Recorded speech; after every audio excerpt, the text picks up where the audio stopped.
দিনটা ছিল 12ই নভেম্বর। আমি আর আমার বর 11ই নভেম্বর বহরমপুরের উদ্দেশ্যে রওনা দিয়েছিলাম। উঠেছিলাম আমার কাকা শ্বশুরের বাড়িতে। আর সেইখানে এক রাত থাকার পরে 12ই নভেম্বর আমরা গিয়েছিলাম হাজারদুয়ারি, মানে মুর্শিদাবাদের সমস্ত টুরিস্ট প্লেসগুলো ঘুরতে। আমার কাকা শ্বশুরের বাড়ি যেহেতু রাধারঘাট, সেই জন্য মুর্শিদাবাদ যেতে হলে সবার আগে নদী পার হতেই হবে। তাই নদী পার হওয়ার জন্য আমরা কিন্তু নৌকাতে উঠে গিয়েছি। আর নৌকাতে ওঠা এটা আমার ফার্স্ট টাইম এক্সপিরিয়েন্স না, এর আগেও আমি অনেকবার নৌকাতে উঠেছি। আমার নৌকাতে উঠে নদী পার হতে একটু ভয় ভয় লাগলেও ভীষণ কিন্তু ভালো লাগে। তো দেখো, কথা বলতে বলতে নদী প্রায় পার হয়ে চলেই এসেছে। অনেক দিনের ইচ্ছে ছিল বহরমপুর গেলে মুর্শিদাবাদ অবশ্যই ঘুরবো। সেখানে হাজারদুয়ারি, সিরাজউদ্দৌলার বাড়ি, সিরাজউদ্দৌলাকে কোথায় কবর দেওয়া হয়েছিল সব কিছু দেখে আসবো। সেই ইচ্ছে পূরণের উদ্দেশ্যেই আজকে রওনা দিয়েছি। আরও অনেক ইচ্ছে আছে বহরমপুরে, সবগুলো পূরণই করেছি। আর সেই ব্লগগুলো একে একে তোমাদের সঙ্গে শেয়ার করব। তো গাইস, আমরা এখন আছি টোটোতে, আর এখন আমরা যাচ্ছি হাজারদুয়ারি। আর হাজারদুয়ারিতে অনেক ভিডিও তোমাদের সঙ্গে শেয়ার করবো, তো আমার ব্লগ দেখতে থাকো। আর গাইস, এইটা হচ্ছে আমার ছোট্ট যা, আমরা দুজন, আর সঙ্গে আছে আমার বর। আমরা তিনজন মিলে যাচ্ছি হাজারদুয়ারি। তো চলো গাইস, এত কথার মাঝে কিন্তু আজকে ইন্ট্রোটাই দেওয়া হয়নি, তো ইন্ট্রোটা দিয়ে নি। Hello guys, welcome back to my channel. তোমরা সবাই কেমন আছো? আশা করছি সবাই অনেক ভালো আছে, আর আমি অনেক ভালো আছি। তো কথা না বাড়িয়ে আমার ব্লগটা এবার পুরোপুরি দেখতে থাকো। তো গাইস, আমরা মুর্শিদাবাদ ঢুকে গেছি, আর এখন আমরা আছি ঘোড়ার গাড়িতে হাজারদুয়ারি যাচ্ছি। এই দেখো, ঘোড়ার গাড়িতে উঠে কেমন লাগছে বলো? ভালো লাগছে, কিন্তু বেচারা ঘোড়াটার প্রতি কষ্ট হচ্ছে দেখে। তো সবার প্রথমে আমরা পৌঁছে গিয়েছি মুর্শিদকুলি খায়ের কন্যাকে যেখানে সমাধি দেওয়া হয়েছিল সেই স্থানে। কথায় আছে আজও নাকি সেইখানে মুর্শিদকুলি খায়ের কন্যার কান্না শোনা যায় রাতের বেলা করে। সেখানকার মানুষজনেরা বলে, সত্যি কিনা জানি না। এছাড়া মুর্শিদকুলি খাঁ কিন্তু তার কন্যাকে জীবন্ত অবস্থাতেই সমাধি দিয়েছিল, তারও অনেক কারণ আছে। তো গাইস, দেখতে পাচ্ছি এখন আমরা বসে আছি মুর্শিদকুলি খায়ের কন্যা, নামটা ভুলে গেছি, তো তার সমাধির সামনে এখন আমরা বসে আছি। আরো অনেক কিছু দেখবো, এখান থেকে শুরু করলাম দেখা। কথায় আছে মুর্শিদকুলি খায়ের কন্যার নাকি এক বিশাল অসুখ হয়েছিল, আর সেই অসুখ সারানোর জন্য এক কবিরাজ তাকে ছোট বাচ্চাদের কলিজা খেতে বলেছিল। তবে বলেছিল এইটা খাওয়া কিন্তু নেশাও তৈরি হয়ে যেতে পারে। আর তার কথা অনুসরণ করেই মুর্শিদকুলি খায়ের কন্যা রেগুলার একটা করে ছোট বাচ্চার কলিজা খেত। আর তার এইভাবে অসুখ সেরেও গিয়েছিল, কিন্তু তারপরে কিন্তু এটা একটা নেশাও তৈরি হয়ে গিয়েছিল। এই জন্য অসুখ সেরে যাওয়ার পরেও মুর্শিদকুলি খায়ের কন্যা প্রতিদিন একটা করে শিশুর কলিজা খেত। এই অত্যাচার সহ্য করতে না পেরে মুর্শিদকুলি খাঁ তার কন্যাকে এখানে জীবন্ত সমাধি দেয়।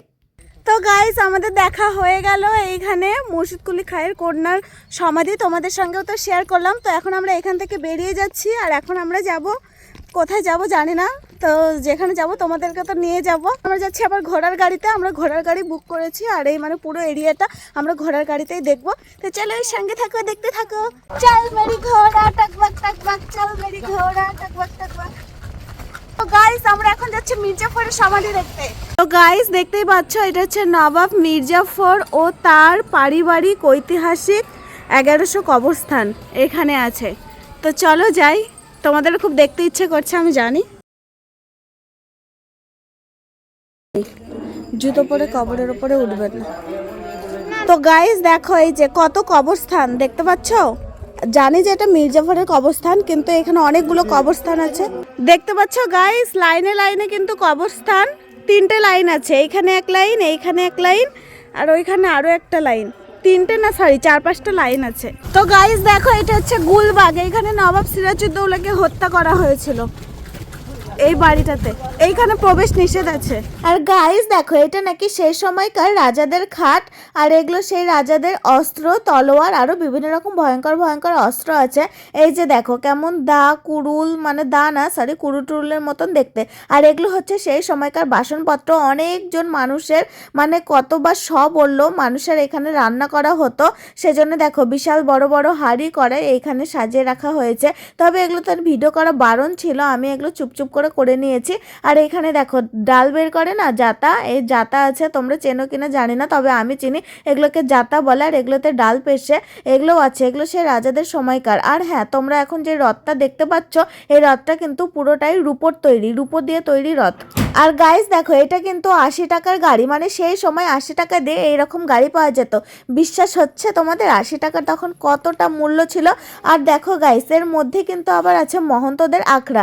এত সুন্দর লেগেছে লেগেছে না এই জায়গাটা? ভীষণই সুন্দর লেগেছে। সেদিন আমরা লালবাগের প্রায় অর্ধেক জিনিস দেখে নিয়েছি, তবে মুর্শিদাবাদ এমন একটা হিস্টোরিক্যাল প্লেস, এখানে এত জিনিস আছে যে তোমার একদিনে পুরোটা শেষ করা কিছুতেই সম্ভব না।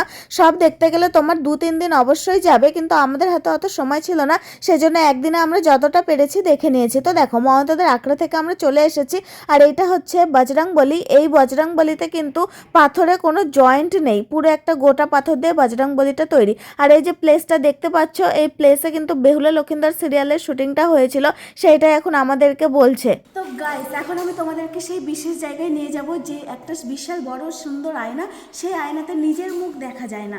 কি আশ্চর্য আয়না, তাই না? তো চলো সেই আয়নাতে নিয়ে যাবো।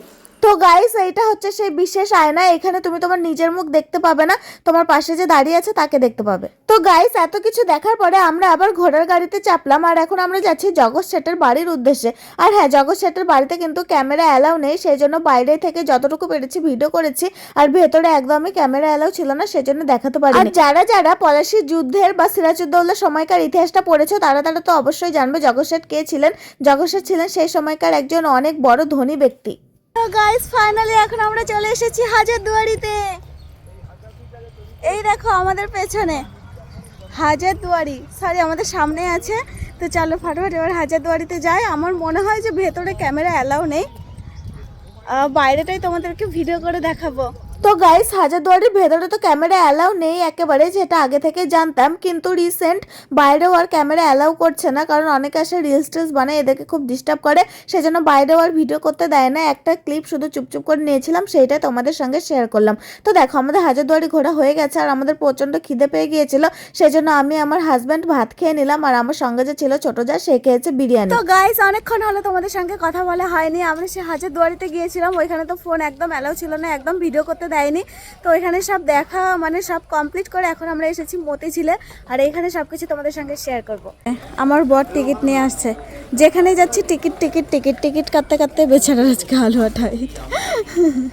এই যে এইটা হচ্ছে মতিঝিল প্রাসাদ, মতিঝিল পার্ক। ভিডিও করতে দেবে তো আবার? গাইস, মতিঝিল আমরা ভীষণ এনজয় করছি, আমরা অনেক রিলস বানালাম, এখন যাচ্ছি আরো রিলস বানাতে। তো গাইস, আমরা সবশেষে চলে এসেছিলাম মতিঝিল পার্কে, আর এখানে আমি আর আমার বর দুজনে একটু ভিডিও করে নিচ্ছি। আর যদি বলে জায়গাটা কেমন, জায়গাটা মোটামুটি সুন্দর, খুব একটা সুন্দর লাগেনি। সামনে অনেক সুন্দর একটা গোলাপ ফুলের বাগান আছে, এখন আমরা যাচ্ছি গোলাপ ফুলের বাগানে রিলস বানাতে।